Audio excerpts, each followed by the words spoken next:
ਜੇ ਮੇਰੀ ਬੇਨਤੀ ਆ ਵੀ ਜੇ ਇਹ ਵੀਡੀਓ ਉਹਨਾਂ ਤੱਕ ਪਹੁੰਚ ਰਹੀ ਆ ਤਾਂ പ്ലീസ് ਮੈਨੂੰ ਇਨਸਾਫ ਦਿਵਾਇਆ ਜਾਵੇ। ਮੈਨੂੰ ਨਹੀਂ ਪਤਾ ਉਹ ਕਿੱਥੇ ਹੈ ਇਸ ടൈം കിਦਾ ആ। ഇങ്ങനെ പറഞ്ഞുകൊണ്ടുള്ള ഒരു ഇൻസ്റ്റഗ്രാം ഇൻഫ്ലുവൻസറുടെ വീഡിയോ വൈറലായി. അതിന് പിന്നാലെ ഈ ഒരു കേസിനുള്ളിലെ നിരവധി ട്വിസ്റ്റുകളും വന്നുപെട്ടു, ശരിക്കും അതിശയിപ്പിക്കുന്ന തരത്തിലുള്ളവ. ഈ വീഡിയോ കാണുന്ന ഏതെങ്കിലും ആൺകുട്ടി പെൺകുട്ടി ഉണ്ടെങ്കിൽ ദയവായി അവസാനം വരെയും ഇത് കാണുക. നിങ്ങൾ നിങ്ങളുടെ ജീവിതത്തിൽ ഒരുപാട് വലിയ തെറ്റുകൾ ചെയ്തിട്ടുണ്ടാകാം. അത് നിങ്ങളുടെ ജീവിതം തന്നെ തകർക്കാനുള്ള സാധ്യതയുണ്ട്. ആദ്യം ഈ കേസിനെ കുറിച്ചൊക്കെ അറിയുമ്പോൾ വളരെ സാധാരണമാണെന്ന് തോന്നാം. പക്ഷെ അവസാനം എത്തുമ്പോൾ എല്ലാം മാറി മറിയും. അവസാനം ആരും പ്രതീക്ഷിക്കാത്ത ഒരു ട്വിസ്റ്റാണ് ഇവിടെ സംഭവിച്ചത്.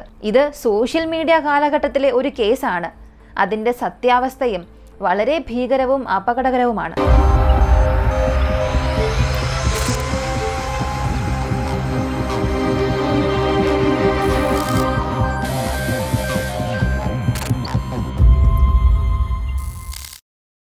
ഗുർമാൻ എന്നു പേരുള്ള ഒരു പെൺകുട്ടി പഞ്ചാബിലെ ജലന്ധർ ജില്ലയിലാണ് ജനിച്ചത്. 18 വയസ്സായപ്പോഴേക്കും അവൾ തീരുമാനിച്ചു ഇനി എന്തെങ്കിലും ജോലി ചെയ്യാം. കാരണം അവളുടെ കുടുംബത്തിൽ അവളുടെ അച്ഛൻ മാത്രമേ ഉണ്ടായിരുന്നുള്ളൂ.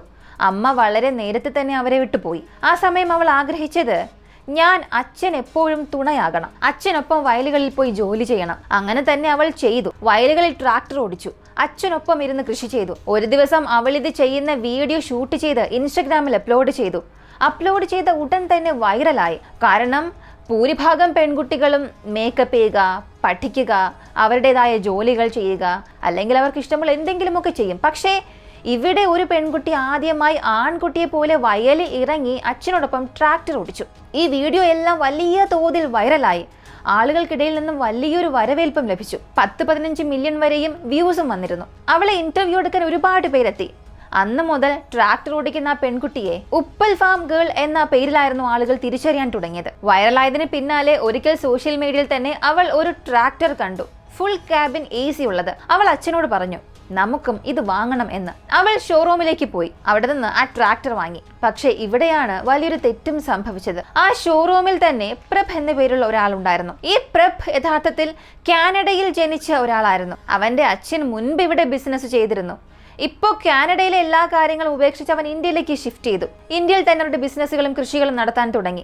ഇപ്പോൾ ഇവിടെ പ്രഫിനെ കണ്ടതിന് ശേഷം രണ്ടുപേരും അവരവരുടെ ഫോൺ നമ്പേഴ്സ് കൈമാറി. സൗഹൃദം ആദ്യം ആരംഭിച്ചു, പിന്നീട് അതൊരു റിലേഷൻഷിപ്പായി മാറി. ഒരു ഘട്ടത്തിൽ അവർക്ക് തോന്നി കുടുംബത്തെ അറിയിക്കേണ്ട സമയമായി എന്ന്. രണ്ടു കുടുംബവും സമ്പന്നരും പ്രശസ്തരുമായിരുന്നു. ഇതറിഞ്ഞ കുടുംബം തീരുമാനിച്ചത് ഇപ്പോൾ ഇരുവരുടെയും പ്രായം വളരെ കുറവാണ്. കുറച്ച് പ്രായം കൂടി വരുമ്പോൾ എൻഗേജ്മെന്റും പിന്നെ വിവാഹവും നടത്താം. അതിനിടെ ഒരുപാട് സമയമുണ്ടല്ലോ. ആ സമയത്തിൽ നിങ്ങൾക്ക് വീണ്ടും പരിചയപ്പെടാനും ഈ ഒരു ബന്ധം നിങ്ങൾക്ക് മുന്നോട്ട് കൊണ്ടുപോകണോ വേണ്ടയോ എന്ന് തീരുമാനിക്കാനും സാധിക്കും. അതിനുശേഷം വർഷങ്ങൾ ഇങ്ങനെ പോയി. 2025 ജൂലൈ മാസത്തിൽ ഈ പെൺകുട്ടിയുടെ തന്നെ ഒരു പ്രൈവറ്റ് വീഡിയോ ലീക്കായി. അത് വൈറലായി. ആ വീഡിയോ വൈറലായതിനു ശേഷം അവൾ തന്റെ ഇൻസ്റ്റഗ്രാം, യൂട്യൂബ് എല്ലാം പ്രൈവറ്റ് ആക്കി. പക്ഷെ ആളുകൾ അതിന് മുൻപ് തന്നെ അവളെ തിരിച്ചറിയാൻ തുടങ്ങിയിരുന്നു.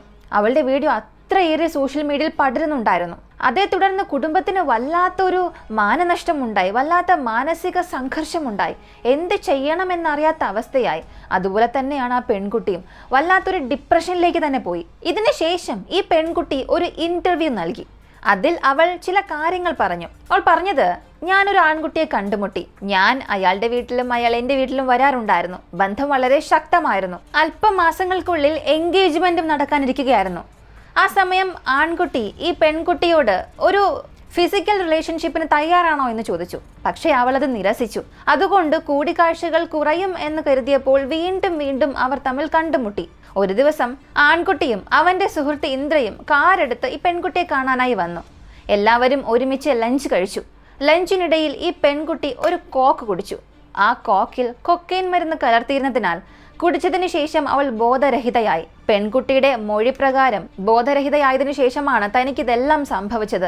തന്റെ ഇന്റിമേറ്റ് വീഡിയോ റെക്കോർഡ് ചെയ്തത്. പക്ഷെ വീഡിയോ റെക്കോർഡ് ചെയ്തു കഴിഞ്ഞ് 1 മാസം കഴിഞ്ഞിട്ട് കൂടിയും അവളത് അറിഞ്ഞില്ല. വിവാഹം നടക്കുന്നതിന് മുൻപ് തന്നെ ആൺകുട്ടി ആവർത്തിച്ച് അവളോട് ചോദിച്ചു നീ എന്നെ കാണാൻ വരണം, എന്നോടൊപ്പം സമയം ചിലവഴിക്കണമെന്നൊക്കെ. പക്ഷെ അവളത് നിരസിച്ചു.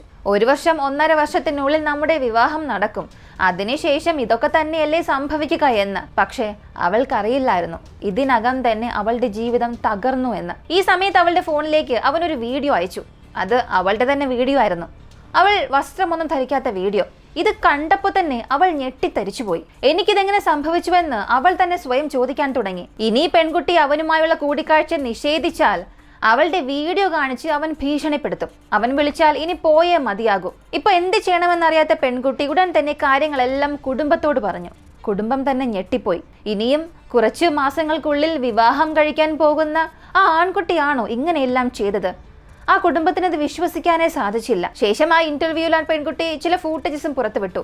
അതിൽ രാത്രി ഒരു 12-1 മണിയോടുകൂടി ചിലർ അവരുടെ വീടിന് പുറത്തു വന്ന് കല്ലെറിയുകയും കുടുംബത്തെ ഭീഷണിപ്പെടുത്തുന്ന വീഡിയോ ആയിരുന്നു അത്. പെൺകുട്ടിയുടെ ആരോപണം അനുസരിച്ച് അവിടെ വന്നവർ എല്ലാം ആ ആൺകുട്ടിയുടെ ആളുകളായിരുന്നു, അവനുമായി ബന്ധമുള്ളവരാണ്. കൂടാതെ അവൾ പറഞ്ഞത് 2 പെൻഡ്രൈവുകൾ നിറച്ച എല്ലാ ചാറ്റുകളും CCTV ഫൂട്ടേജസും റെക്കോർഡുകളും ഞാൻ പോലീസിന് നൽകിയിട്ടുണ്ട്.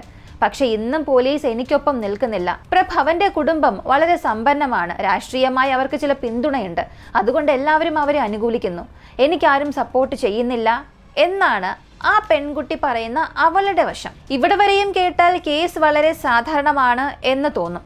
വീഡിയോ വൈറലായി, അതാരാണ് വൈറലാക്കിയതെന്ന് കണ്ടെത്തി ഇനി പോലീസ് അവനെ ശിക്ഷിക്കും. എന്നാൽ അങ്ങനെ ഒന്നും സംഭവിച്ചിട്ടില്ല. ഇതിനു ശേഷം നിങ്ങൾ കേൾക്കാനിരിക്കുന്നത് നിങ്ങളെ മുഴുവനും ഞെട്ടിപ്പിക്കും. കാരണം ഇവിടെ നിന്നാണ് കഥ ഇനി ആരംഭിക്കാൻ പോകുന്നത്, അല്ലെങ്കിൽ കഥ മുഴുവനായും മാറാൻ പോകുന്നത്. ഈ പെൺകുട്ടിയുടെ ഇന്റർവ്യൂ വൈറലായതിനു ശേഷം പ്രഭ എന്ന ആൺകുട്ടിയും അവന്റെ അച്ഛനും പൊതുജനങ്ങൾക്ക് മുൻപിൽ വന്നു. കാനഡയിൽ ജനിച്ച അവൻ അവന്റെ അച്ഛന്റെ കൂടെയായിരുന്നു. അവന്റെ അച്ഛൻ ഒരു വലിയ ബിസിനസ്സുകാരനായിരുന്നു. ഇന്റർവ്യൂവിൽ അച്ഛൻ പറഞ്ഞത്, ഞങ്ങൾ ഗുർമാനെ ഞങ്ങളുടെ മകളെ പോലെയാണ് കണ്ടത്. അല്പകാലത്തിനുള്ളിൽ ഇവരുടെ വിവാഹവും നടക്കാനിരിക്കുകയായിരുന്നു. പിന്നെയും എന്തുകൊണ്ട് ഞങ്ങൾ തന്നെ അങ്ങനെ ഒരു വീഡിയോ വൈറലാക്കണം? അതെങ്ങനെയാണ് സാധിക്കുക? ഈ സമയമാണ് കൂടെ ഉണ്ടായിരുന്ന മകൻ ഒരു കാര്യം പറഞ്ഞത്. ലീക്ക് ചെയ്ത വീഡിയോയിൽ എന്റെ മുഖമൊന്നും കാണുന്നില്ല, പക്ഷേ 2 കൈകൾ കാണാൻ കഴിയും. അത് കാണിച്ചുകൊണ്ട് അവൻ പറഞ്ഞത്, എന്റെ കയ്യിൽ ഒരു വലിയ ടാറ്റു ഉണ്ട്, എന്നാൽ വീഡിയോയിൽ കാണുന്ന ഈ കൈകൾക്ക് അതില്ല, അപ്പോ അത് ഞാനാകാനുള്ള സാധ്യത ഇല്ല എന്ന്. കൂടാതെ അവൻ പറഞ്ഞത്, എന്റെ ഫിയാൻസിക്ക് മുൻപ് തന്നെ മറ്റൊരാളുമായി ബന്ധമുണ്ടായിരുന്നു, അവളുടെ എക്സ് ഇപ്പോൾ UK-യിലാണ് താമസിക്കുന്നതെന്നും പറഞ്ഞു. പോലീസ് ഉടൻ തന്നെ ഇതിനെക്കുറിച്ചുള്ള അന്വേഷണങ്ങൾ ആരംഭിച്ചു. അപ്പോഴാണ് മനസ്സിലായത്, ഈ വീഡിയോ യഥാർത്ഥത്തിൽ UK-യിൽ നിന്നാണ് ലീക്കായത്. ഞങ്ങളുടെ ബന്ധം തകരാൻ കാരണമായതും ഇതുതന്നെയാണ്. ഞാൻ എല്ലാം മനസ്സിലാക്കാൻ തുടങ്ങിയ അന്നു മുതൽ ഞങ്ങൾക്കിടയിൽ ചില വിള്ളലുകൾ ഉണ്ടായി. എന്റെ ഫിയാൻസി എന്നെ ചീറ്റ് ചെയ്യുകയായിരുന്നു. അവളുടെ ഒരു സുഹൃത്ത് പല തെളിവുകളും ശേഖരിച്ച് എനിക്ക് നൽകിയിരുന്നു. അതിൽ അവൾ മറ്റൊരാളെ കണ്ടുമുട്ടുന്നതും അവനോടൊപ്പം സമയം ചിലവഴിക്കുന്നതുമായ കുറെ വീഡിയോസും തെളിവുകളും എല്ലാം ഉണ്ടായിരുന്നു. ആ വീഡിയോ ആയിരുന്നു ഞാൻ അവൾക്ക് അയച്ചു കൊടുത്തത്. എന്നാൽ അതിനുശേഷം ഈ കുറ്റമെല്ലാം അവൾ എന്നിൽ ചുമത്താൻ തുടങ്ങി. ആ ഇന്റർവ്യൂവിൽ മുഴുവനും അച്ഛനും മകനും പറഞ്ഞത് ഒരേ ഒരു കാര്യം മാത്രം, ഈ കേസിനും ഞങ്ങൾക്കും യാതൊരു ബന്ധവുമില്ല, ഞങ്ങളുടെ ഭാഗത്ത് യാതൊരു തെറ്റുമില്ല എന്ന്. പക്ഷെ ഇവിടെ ശ്രദ്ധിക്കേണ്ടത്, ഈ ആളുകളുടെ കരുണയൊക്കെ എപ്പോഴും പെൺകുട്ടികളുടെ പക്ഷത്തായിരിക്കുമല്ലോ. കാരണം അവളുടെ വീഡിയോ അത്രയും വൈറലായി. ഇപ്പൊ കൂടുതൽ അന്വേഷിക്കാനായി പോലീസുകാർ ഈ പ്രഭിന്റെ ഫോൺ പരിശോധിച്ചു. എന്നാൽ ഫോണിൽ നിന്നും ഒരു തരത്തിലുള്ള തെളിവും അവർക്ക് ലഭിച്ചില്ല. അതിനാൽ ഈ ആൺകുട്ടിക്കും ഈ ഒരു കേസിനും യാതൊരു ബന്ധവുമില്ലെന്ന് മനസ്സിലായി. അവൻ യാതൊരു തെറ്റും ചെയ്തിട്ടില്ല എന്ന് തെളിഞ്ഞു. പിന്നീട് ആളുകൾ അവൾക്ക് നേരെ തിരിയാൻ തുടങ്ങി. ഒരു തെറ്റായ പെൺകുട്ടിയാണ് അവളെന്ന് പറയാൻ തുടങ്ങി. അവൾ സത്യത്തിൽ അവനെ ചീറ്റ് ചെയ്യുകയായിരുന്നു എന്ന് എല്ലാവരും പറയാൻ തുടങ്ങി. അതിൽ നിന്നും രക്ഷപ്പെടാൻ വേണ്ടിയാണ് എല്ലാ തെറ്റുകളും സ്വന്തം ഫിയാൻസിയുടെ മേൽ ചുമത്തിയതെന്നും ആളുകൾ പറയാൻ തുടങ്ങി. ഒരുപക്ഷെ ഒന്ന് ചിന്തിച്ചു നോക്കുക, സത്യം പുറത്തു വന്നില്ലായിരുന്നെങ്കിൽ നിരപരാധിയായ പ്രഭ എന്ന വ്യക്തിക്ക് വർഷങ്ങളോളം ജയിൽ ശിക്ഷ അനുഭവിക്കേണ്ടി വരുമായിരുന്നു. എന്നാൽ ദിവസങ്ങൾക്കകം തന്നെ മറ്റൊരു വീഡിയോയും അല്ലെങ്കിൽ ഒരു ഇന്റർവ്യൂ പുറത്തു വന്നു. അതിൽ 2 കുടുംബവും ഉണ്ടായിരുന്നു. അതിൽ ആ പെൺകുട്ടി ഇരുന്ന് എല്ലാ കാര്യങ്ങളും തുറന്നു പറഞ്ഞു. അവൾ ആ കുടുംബത്തോട് ക്ഷമ ചോദിച്ചു. അവൾ തന്നെ സമ്മതിച്ചു, ഞാൻ എൻ്റെ ഫിയാൻസിയുടെ മേൽ ആരോപിച്ച എല്ലാ കുറ്റവും വ്യാജമാണ് എന്ന്. അങ്ങനെ ഈ ഒരു കേസ് പിൻവലിക്കുകയും ചെയ്തു. എനിക്ക് തോന്നുന്നത്, ഇതുപോലെ സത്യം പുറത്തു വരാതെ ശിക്ഷ അനുഭവിക്കുന്ന ഒരുപാട് നിരപരാധികൾ ഉണ്ടാകാം.